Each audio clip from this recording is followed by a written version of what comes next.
Welcome back to another edition of 10 Count on the Undisputed Champion Network. I am Dave Smith, along with the great Doug Fischer and Michael Baca. And we're going to start here talking about what we're looking forward to in 2016. And I would imagine, Doug, I know what's on your mind here, but what are we looking forward to as boxing fans in 2016? All right, top of my list is a middleweight showdown, hopefully for a lot of titles, and that's Canelo Alvarez. He has recognition by Ring Magazine as the middleweight champ. He's the linear middleweight champ, and he has the WBC title against Triple G, Gennady Golovkin, the man of the 160-pound division, who has the WBA, the IBF, I think there's the IBO in there, and the WBC's interim title. So almost all of the middleweight titles on the line. But beyond championship recognition, I think it's a huge event. I think it's a great matchup on paper. You have a technical pressure fighter, power puncher in Triple G, and you have a very strong counter puncher and a guy who can put punches together well and put together a nice body attack when he's faced with somebody who's aggressive. I see a lot of action in the center of the ring with this fight, and I think it's a fight that can be sold, and not just in terms of HBO pay-per-view buys, but I mean, I think that if they were to fight in Texas at the Alamo Dome, okay, in San Antonio, I think they could do 60,000 fans, and I think that's a huge deal, and I think that's very rare for an American mega fight, or not so much American. It's a fight between a guy from Kazakhstan and a guy from Mexico, but it would definitely take place in America, and it would be a fight that draws 50,000 plus if it's put into the right arena. Michael Baca, anything that looks like the obvious big fight for 2016? I'm sure you're going to agree with that. And anything else besides that? That is the obvious, and I will go a different route. I'm interested in Sergey Kovalev, the light heavyweight champion of the world, one of them. The other one being Adonis Stevenson. I was talking to Kathy Duva over the weekend, and she is really pulling for that Adonis Stevenson fight, even though, you know, many think because he's with Al Heyman and whatnot, and Sergey has an HBO contract, that many think that fight's not going to happen. But here's the thing: Adonis Stevenson needs Sergey Kovalev.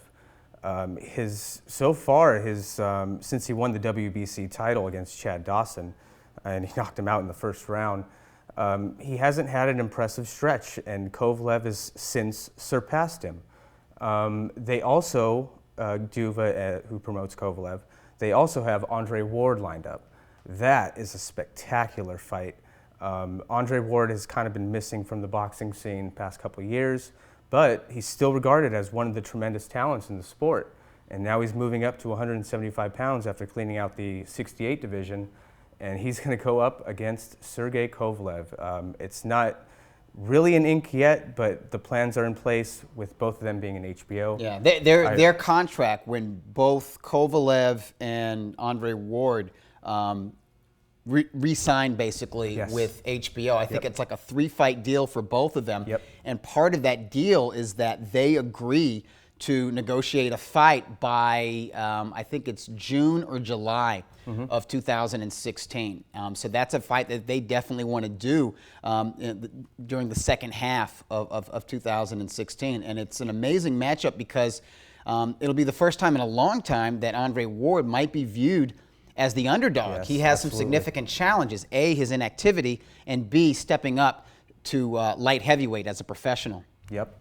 Was Adonis Stevenson, Doug, going to a different network, a way of his avoiding the crusher Kovalev, or was it more of a financial decision? I don't think for he was him? ever eager to fight Sergey Kovalev, but I think he was just going for the money. I think when Al Heyman came calling, he eagerly signed, knowing that he would be paid well and that he would be fighting on bigger platforms than Showtime or HBO. He'd be fighting on network television, and he would be, you know, fighting guys that he knows he can beat, but still making that championship money. And I think that's enough for most fighters. What I like about Sergey Kovalev is that if next year he can fight the rematch with Pascal, which is scheduled for January, the unification fight with Adonis Stevenson, and then end the year with a super fight with undefeated Andre Ward, he'll do that because he wants more than just exposure and money and adulation.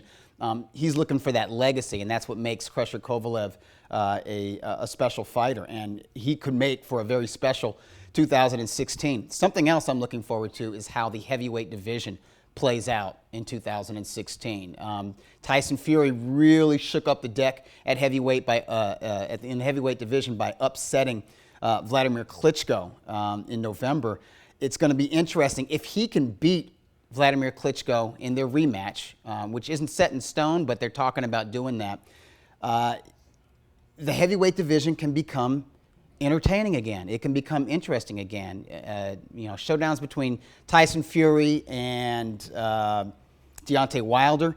That's a huge fight that has significant attention on both sides of the pond, in the UK and in the US, really globally.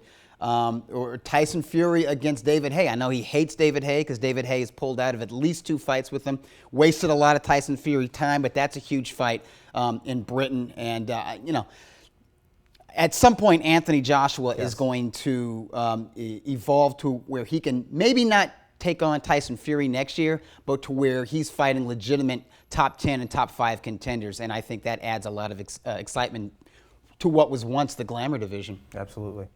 Well, heavyweight division in 2016. How close is Anthony Joshua, a name that Doug just brought up? And what do you think about Tyson Fury and how long a title reign he can have? Well, Anthony Joshua just beat Dillian White this past weekend. It was a revenge fight. Dillian White beat him in the amateurs, also knocked him down in the process. We saw a little bit of Anthony Joshua that he's not this, unstoppable force. Dillian White touched him up a little bit, and that was after he got buzzed in the very first round.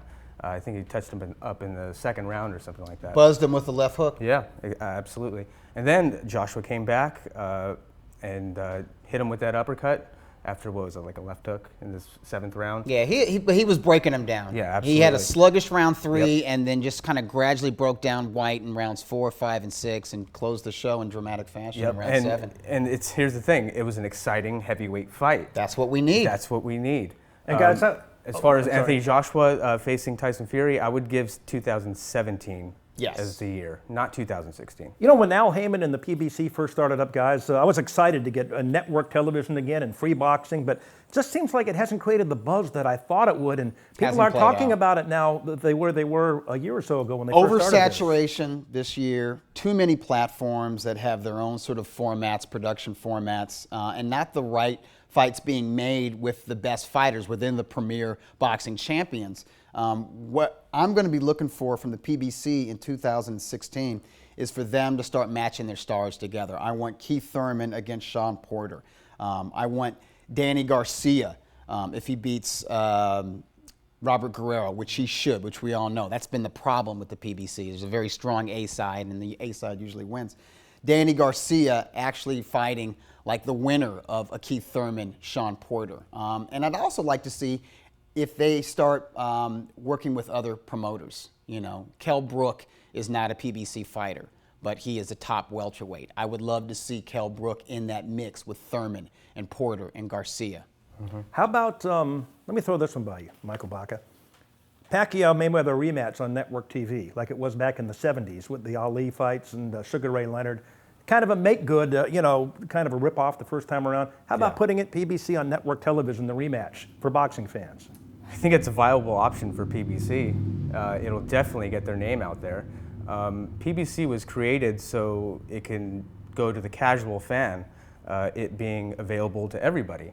But casual fans aren't coming to me and saying, hey, did you catch that PBC fight? If I mention PBC to them, they're like, what is that? It hasn't got the ball rolling, and it's still early. It's only been their first year in 2015, and we'll see. I mean, they definitely have the fighters to make it successful. Whether or not they, develop them right, some of their younger guys, and then get their big names out there, like Doug said, in the ring together.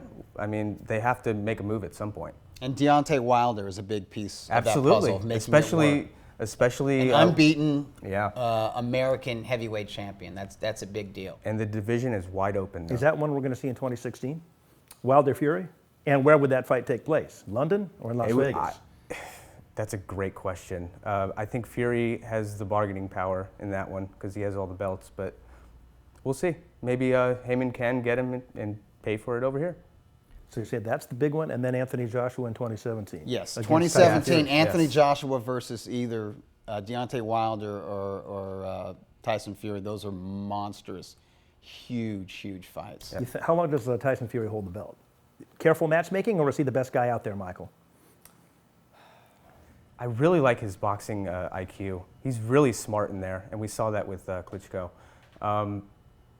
I would say You get points for giving him props. over under years of how long he holds his title, year and a half. And that's it for another edition of the 10 Count. Dave Smith again for Doug Fischer, Michael Baca on the Undisputed Champion Network. We'll talk to you next time.